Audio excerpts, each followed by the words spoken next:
Well, good morning, Shane, and thanks again for joining us on Blue Notes. You've just spent a couple of days last week in China with a big Australian delegation and the Australian Prime Minister. The world continues to fixate on the health of the Chinese economy. So what was the feeling you got on the ground there?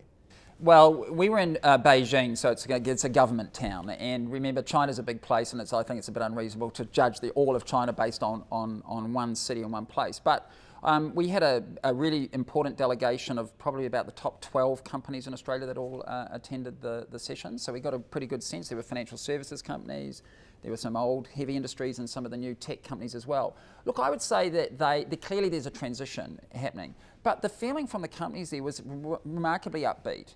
They acknowledge that there's going to always be some wobbles along a transition, and there's some challenges along with that, but they were growing and investing, and really they talked a lot about transforming their businesses like we are. And so I would say on average it was a positive tone, but they were clearly accepting that they have some challenges to deal with, but they were confident they're going to work their way through. And indeed, that transition from what was an export-driven economy with low labour costs towards a modern economy that needs to be much more consumption-focused, there seems to be a general acceptance that's right. Yes. But recent policy decisions, whether it's new regulation on imports of some dairy products and things, or whether it's some aid for the old economy industries, seem to point the other way. Do you see that as a shift? Well, those particular issues came up, but obviously because from the Australian side, particularly the taxes around some of the online distribution has real impacts for some of our customers actually as well.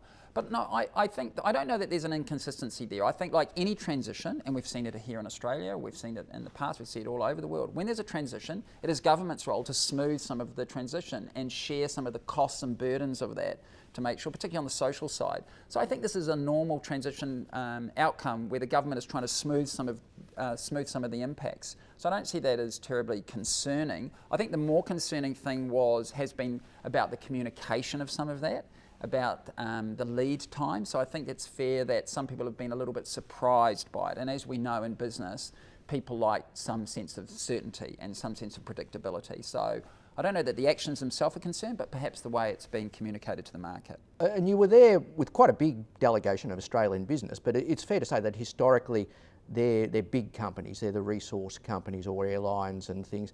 When you look sort of further down that hierarchy of business, what sort of opportunities did you see for those businesses, or what do they need to do really? Sure. So there was a couple of levels of customers there and companies there where there were people like us who were kind of big and large and investors in the place, and there were lots of curious, if you will, smaller companies. I think there was about 1,000 business people that were on the trip, and they represent largely, as I said, people who are curious. Again, the relationship itself is going through a transition. Australia essentially has had a relatively shallow relationship with China in the sense that we've sold them a small number of things in really large quantity, primarily iron ore and coal and other things. And we've done that terrifically well, but it's not a particularly broad or deep relationship. And now that's starting to feed greater interest in, well, how do we deepen that relationship? What else can we do? And so there's curiosity rather than lots of cement or kind of real things that we're dealing with on the day there.